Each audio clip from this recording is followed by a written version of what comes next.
Assalamualaikum warahmatullahi wabarakatuh. Perkenalkan, nama saya Husnul Fikri Kurniawan, NIM saya 19086346, jurusan Pendidikan Olahraga, mata kuliah seminar. Baik, di sini saya akan mencoba menjelaskan atau menerangkan tentang pembelajaran penjas di masa pandemi COVID-19. Adapun latar belakangnya.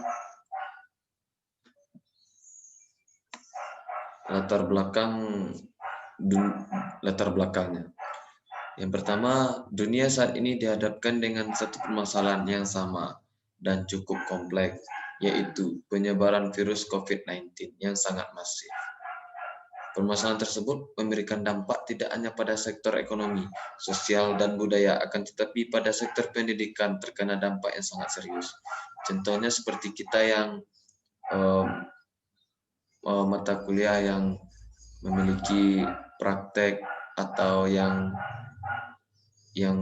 praktek yang di lapangan atau secara langsung, mungkin lebih agak rumit atau sulit menjelaskan tentang apa itu yang dipraktekkan.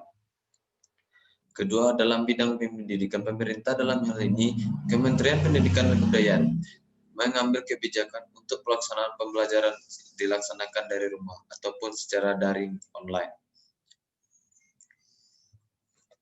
Selanjutnya, hakikat pembelajaran PJOK. 1. Pembelajaran. Pembelajaran dengan kata dasar belajar sebenarnya merupakan proses yang mencakup dua hal, yaitu belajar itu sendiri dan mengajar. Proses belajar biasanya difokuskan pada kegiatan pembelajaran dalam pendidikan, sedangkan mengajar biasanya difokuskan pada kegiatan pengajar dalam pelajaran. Menurut Mulyasa 2002.224, pembelajaran adalah proses interaksi antar siswa dengan lingkungannya sehingga terjadi perubahan perilaku ke arah yang lebih baik. Pembelajaran adalah usaha sadar dari guru membuat siswa belajar, yaitu terjadinya tingkah laku pada siswa yang belajar, di mana perubahan itu dengan didapatkannya kemampuan baru dan karena adanya usaha. 2. Pendidikan jasmani. Olahraga dan kesehatan. Pendidikan jasmani mengandung makna bahwa mata pelajaran ini menggunakan aktivitas jasmani sebagai media untuk mencapai tujuan dan aktivitas pembelajaran yang direncanakan, yang bertujuan untuk meningkatkan kebugaran jasmani individu. Pendidikan jasmani didefinisikan sebagai pendidikan dan melalui gerak dan harus dilaksanakan dengan cara yang tepat agar memiliki makna bagi siswa. Pendidikan jasmani merupakan program pembelajaran yang memberikan perhatian yang proporsional dan memadai pada domain-domain pelajaran dan domain-domain pembelajaran. Bisa diambil dari contoh psikomotor, kognitif, dan afektif.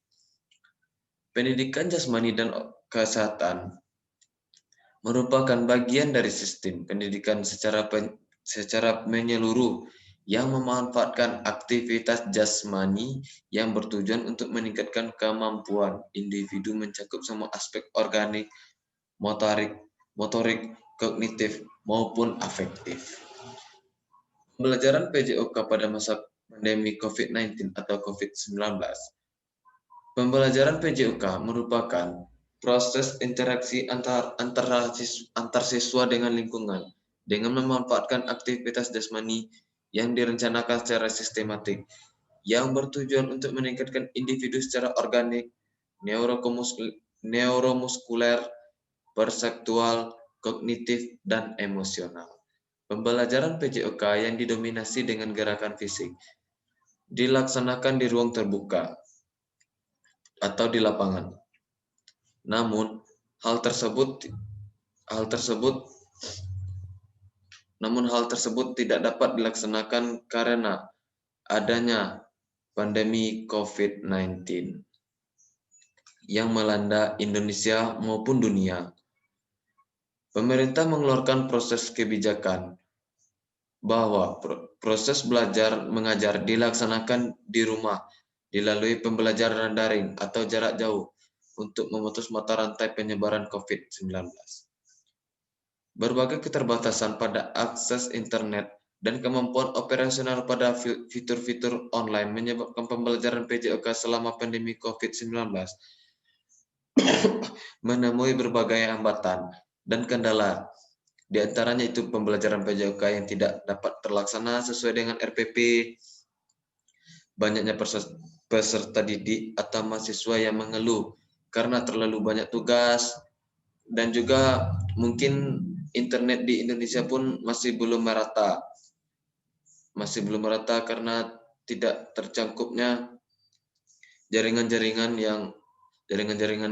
seluler ataupun jaringan-jaringan yang lain untuk mengakses internet.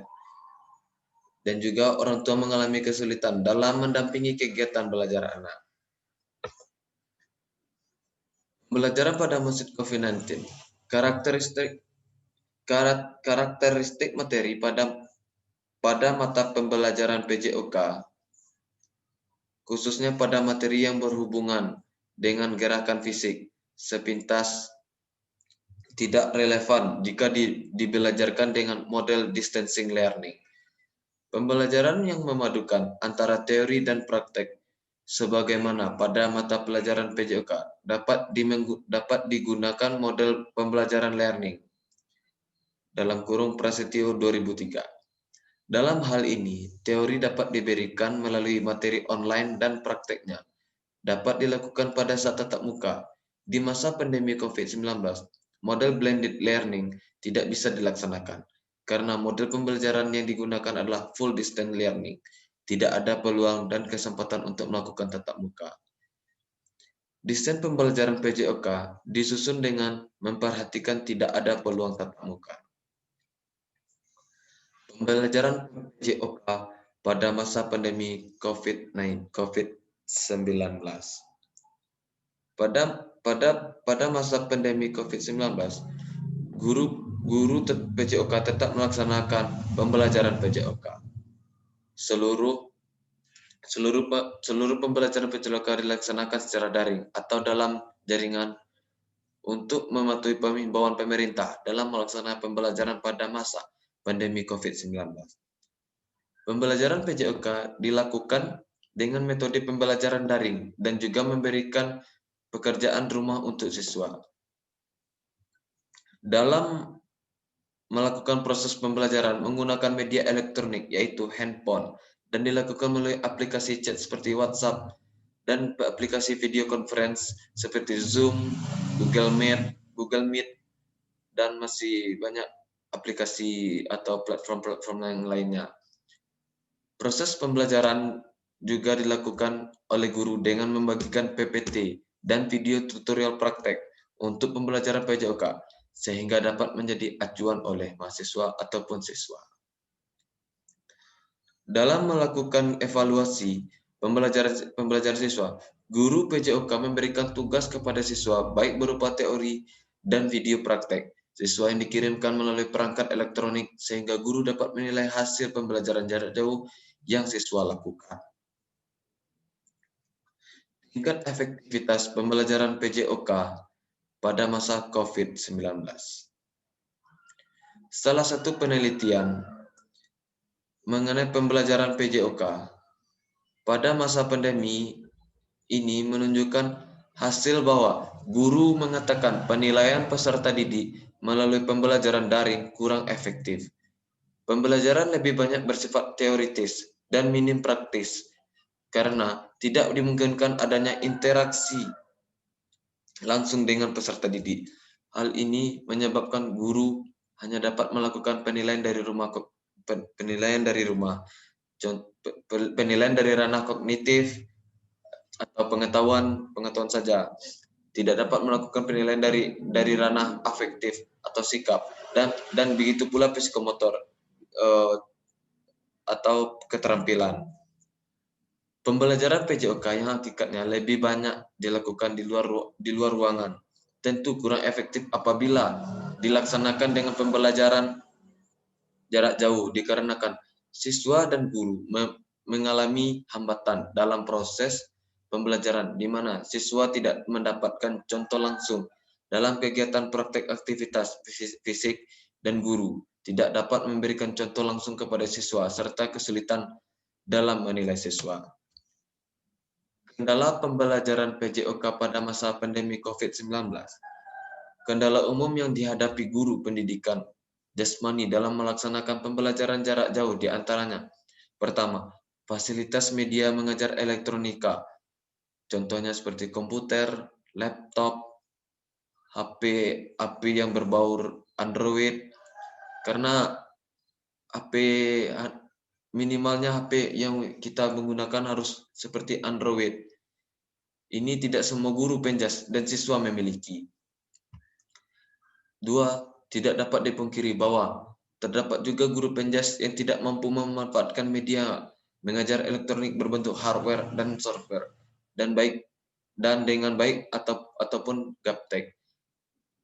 Kita lihat contoh yang nomor 2 ini, tidak hanya guru atau seorang pengajar yang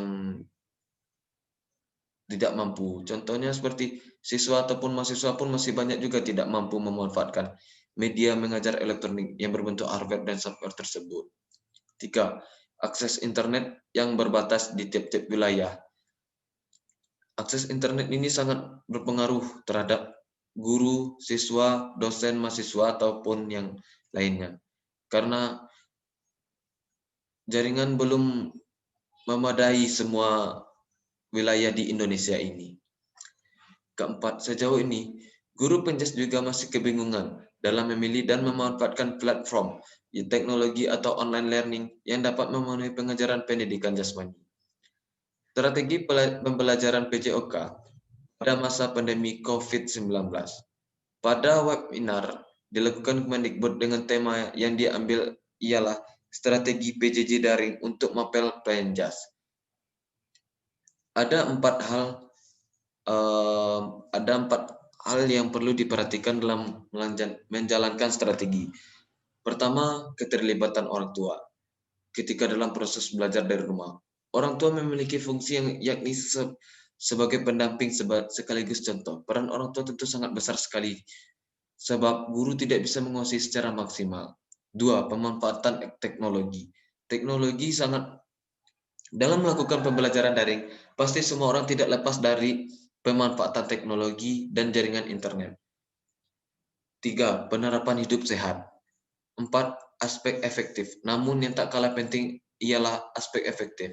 Aspek ini sangat penting menjadi acuan utama dalam mata pelajaran PJOK. Sekian dari hasil presentasi saya tentang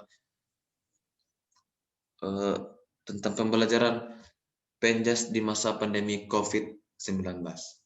Adapun kesimpulan dan saran. Pembelajaran pada mata pelajaran PJOK di masa pandemi COVID-19 ini tetap memiliki potensi dan peluang untuk dilaksanakan. Meski sekolah, guru, dan siswa memiliki keterbatasan dalam aksesibilitas internet, kekurangan sarana dan prasarana, kurangnya dukungan perangkat teknologi berbasis Android atau handphone. Guru tetap melaksanakan pembelajaran PJOK dengan proses pembelajaran secara daring dengan menggunakan metode serta strategi yang dapat mendukung terlaksananya proses pembelajaran dan tercapainya tujuan pembelajaran. Dalam melaksanakan pembelajaran PJOK dapat dilakukan melalui collaborative approach, yaitu dengan melakukan kerjasama dengan orang tua siswa dan untuk mempermudah siswa dalam memahami materi. Tentu harus didukung berbagai referensi serta sumber yang dapat membantu siswa seperti video tutorial, materi, dan PowerPoint yang mudah dipahami siswa melalui pembelajaran jarak jauh. Sekian dari hasil presentasi saya. Apabila ada salah atau yang janggal, mohon dimaafkan. Saya tutup dengan wabillahi taufiq hidayah. Wassalamualaikum warahmatullahi wabarakatuh.